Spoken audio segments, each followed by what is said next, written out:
Listen tonight. We need some therapy. we need some help, people, because it's that time of year. People dealing with anxiety and depression and all kinds of stuff going on. Welcome to the show tonight, my dear sister Kheperah Kierce. How are you doing? Greetings, Dr. Sean. Thank you for having me. I am well.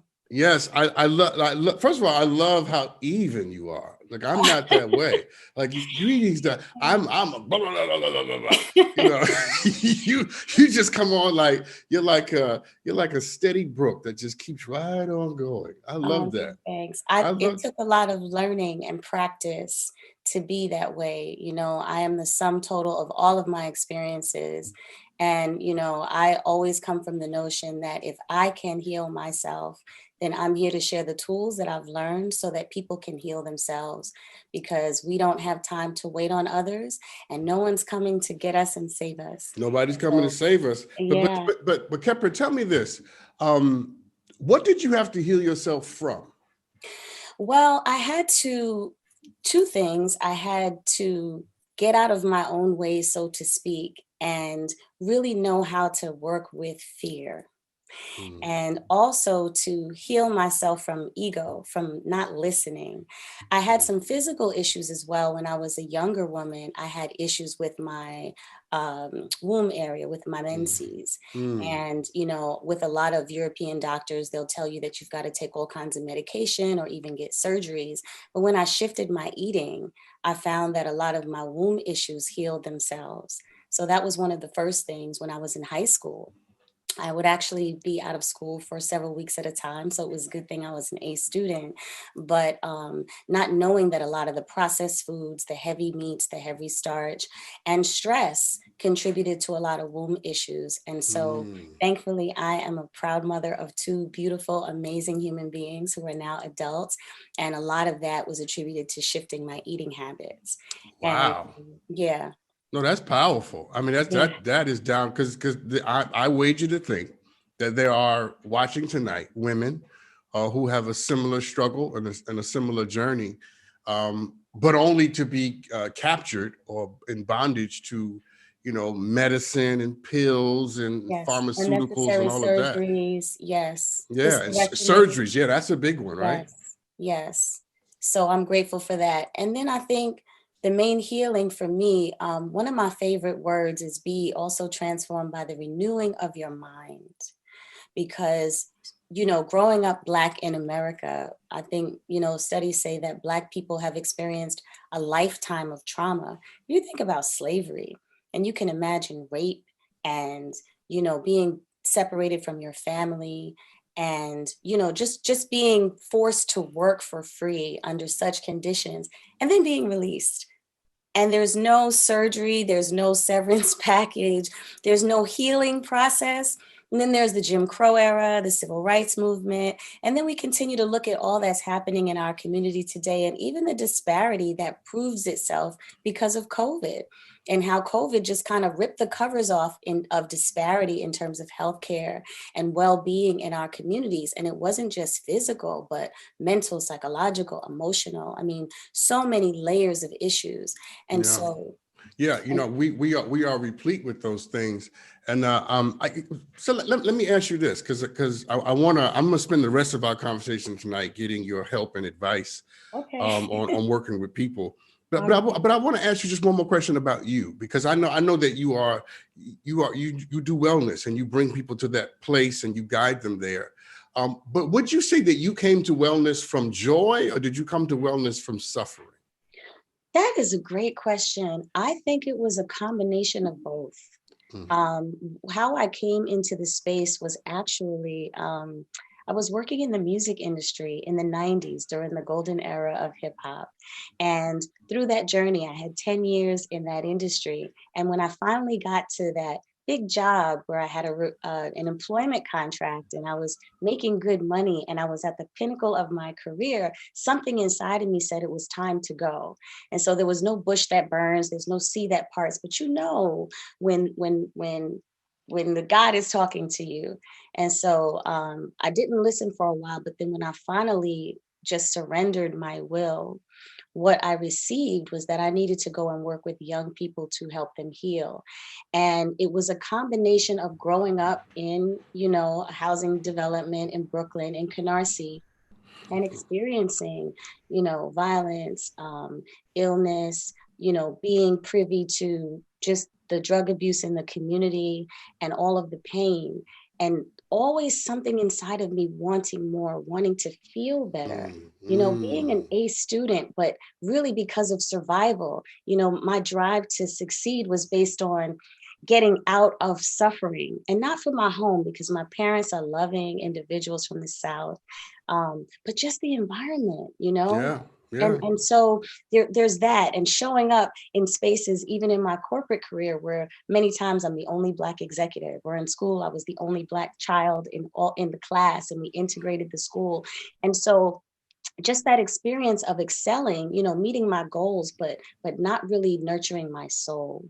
And so that, Mhm. coupled with working in music and seeing how just our young people just how our young people have been hurting and suffering emotionally and hurting themselves and each other, I just felt compelled to just shift what I was doing. And it took a lot Yeah. of courage to break my employment contract as a single mom and walk away, in the name of just healing. And so to just to be very honest with you, I was receiving, I would just get thoughts and ideas, and I began to write them down, and I looked up and I had a curriculum. And when I tell you, Dr. Sharn, I really just one day came into my office and got on my knees, and I was like, okay, I know I need to leave this cushy job, but I'm scared. And so the Mm. first thing was surrendering my will, like really getting out of the way and letting go of the fear. And when I stepped out on faith, and I was led to go to Rikers Island. And I went and started working with adolescent young males who were in OBCC, like, facilities for violent crimes. I was just led by spirit, and I used a lot of sensory tools to reach them, because I was like, how am I going to talk to these kids? Like, I'm listening to spirit talk to me, and I'm like, how am I going to reach these young But men who you know are what, Kepler, angry? I'm sorry to jump. I got to take a break, but let me say this though. I think what you're giving us now is happens to be the blueprint for most of the people watching to do amazing and great things in their lives. Because I would argue that much of what stands in the way is fear, Yeah, not real danger, yeah, but fear. yes. And you really give us a blueprint on sometimes you just have to be willing to look crazy. You got to be willing to do to be. Or just to let go and know Yeah, how to be in the fear and exactly, navigate in that exactly, space. exactly. Yeah. Listen, You asked me, did the wellness journey come from pain or from joy? And yes. working with young people and seeing their pain, seeing young people, violent among each other, committing suicide, seeing our communities sick, and also just dealing with my own emotional needs. That really led me to my wellness journey. And I started studying how to heal myself under the tutelage of Queen Afua.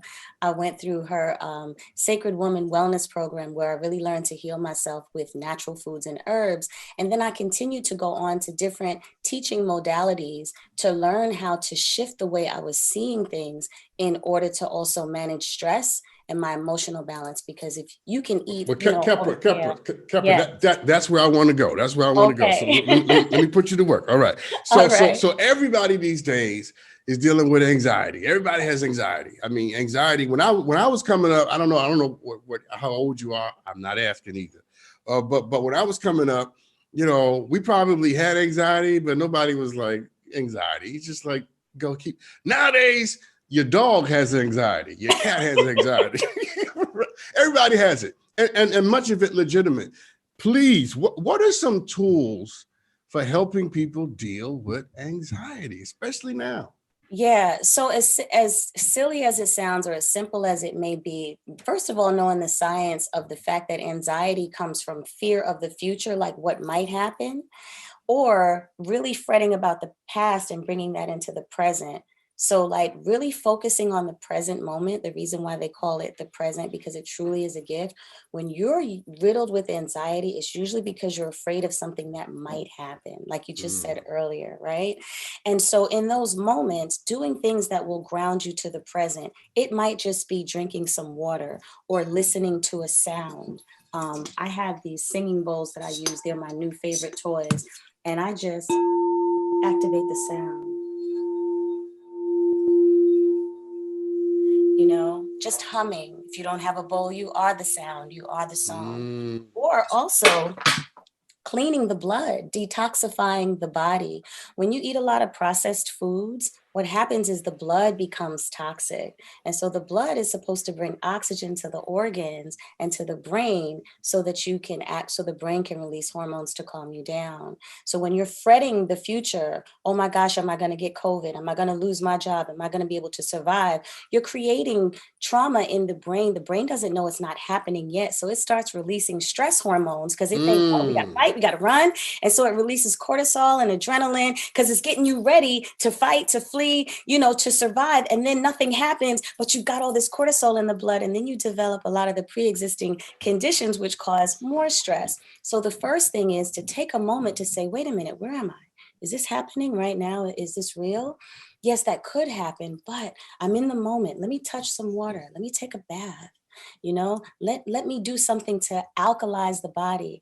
I teach people to do 3 things whenever they're feeling uncertain.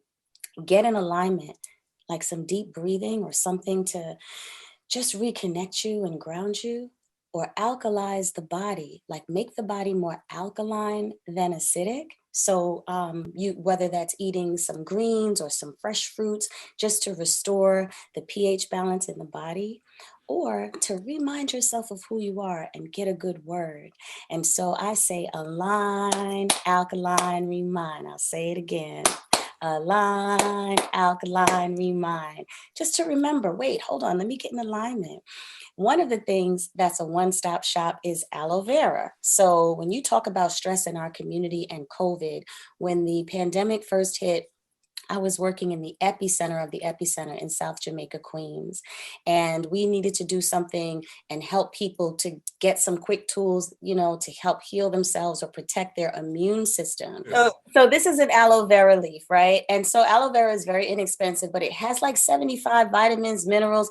Aloe vera is good for building the immune system. It reduces inflammation. It cleans the bowels. Most people don't know that the immune system lives in the gut. So you're talking about a one-stop shop here. And so you're talking about detoxing the blood, reducing inflammation. And so I've started this Eat Aloe Vera challenge where I encourage people to clean off the leaf, remove the thorns, and eat it raw. And the challenge is to eat it like it's a delicious piece of candy. So Is it actually good, or is it nasty? It is actually as bitter. It's extremely bitter, but don't I make it look like it's delicious? You have that. You have that way about you. And the reason why is because we have to be able to heal ourselves. And so we have to know that bitters make us sweet. Bitters clean the blood. And sugar makes the blood bitter and takes the water out of our bones. And so it's important that we do things to heal ourselves and just shift the way that we see it. If I know that this is good for me, I'm going to receive it differently. That's true. That's true. And the mind that you have going into a thing often determines how you experience the thing you're thinking about. You're absolutely right. Listen, before we run out of time, and I wish we had more time because there's like a billion more questions I want to ask you. Talk to me about Life Camp, because you have something called Life Camp, right? Yes. Go ahead. So Life Camp is Life Camp is run by Erica Ford, our CEO, who's an activist and visionary for more than 30 years. She's an amazing human being. I am the director of wellness and therapeutic services at Life Camp, and Life Camp is a nonprofit organization that's based in South Jamaica, Queens, that provides positive alternatives for young people to prevent them from becoming perpetrators or victims of violence.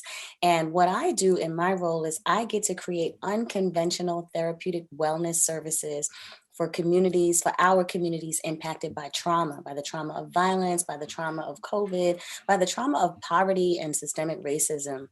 And so we find creative ways to help people to heal from, these different layers of trauma. We also have what we call a Peace Mobile, which is a 35-foot RV. It's a mobile trauma unit, but we don't believe in mobilizing trauma. Words have power. So we call it the Peace Mobile. And we're able to pull up in communities and bring wellness services directly to our communities because they often don't know where to go or to recognize that they need support. No, So I'm excited about that. It sounds like when I read about it, I love the name, so I wanted to make sure that I asked you about it and gave you a chance to talk about such a thing as Life Camp. I said that is a powerful presentation to the world. Yeah, thank you. Here's what I know. I know that this holiday season, people are going to be triggered by all kinds of things, right?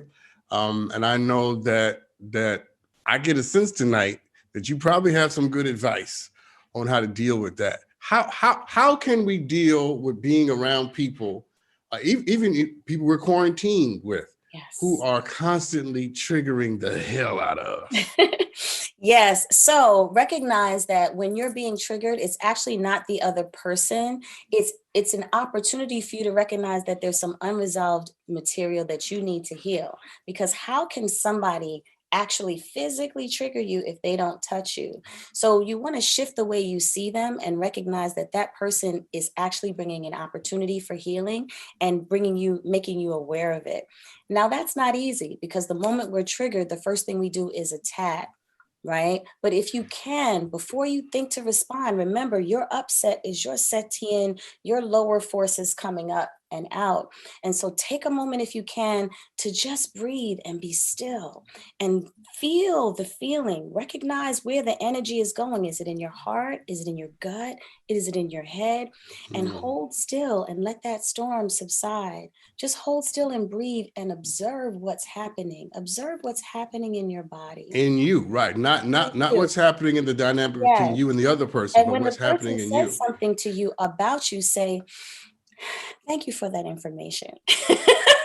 Really, because if you stay on the dance floor with that person, you don't get your healing. And so when that person moves away or you get away from that person, you're still going to be left with that unresolved material. So it's not the situation that's the issue. It's how you are relating to yourself in the situation, which is really the issue. And while that takes a lot of practice, I encourage people to spend time wherever you can, just sitting and paying attention to your breath. Just sitting. If you could sit, how grandma used to say, go somewhere and sit down and be still. The best advice ever. It's the best advice. Listen, Kheperah, I got to go because Yes. we're out of time. Where's the thing you hit before? Because we need. My singing bowl. Yeah, My singing do bowl. some of that while I go out. Listen, everybody, I gotta go. Thank you for tuning in. Thank you, Thelma Wright, for being a part of the program tonight. Please Everybody go to pick up lifecampinc.com/wellness to learn more about our wellness platforms. Lifecampinc.com. Kheperah, I was coming to that. Oh, well, I wasn't sure. You were saying goodbye and had me ring the bell. But say it again since you said it. Lifecampinc.com/wellness. And please learn more about our wellness platforms. You can come online and experience us giving more wellness tools and tips every Wednesday and Friday. All right, everybody. Thank you for tuning in tonight. I appreciate both of my guests, Thelma Wright, Kheperah. We've gotten a lot out of them. They've given us a lot. Listen, I'm running over. Be good to each other. I love you. Thank you, Dr. Sean.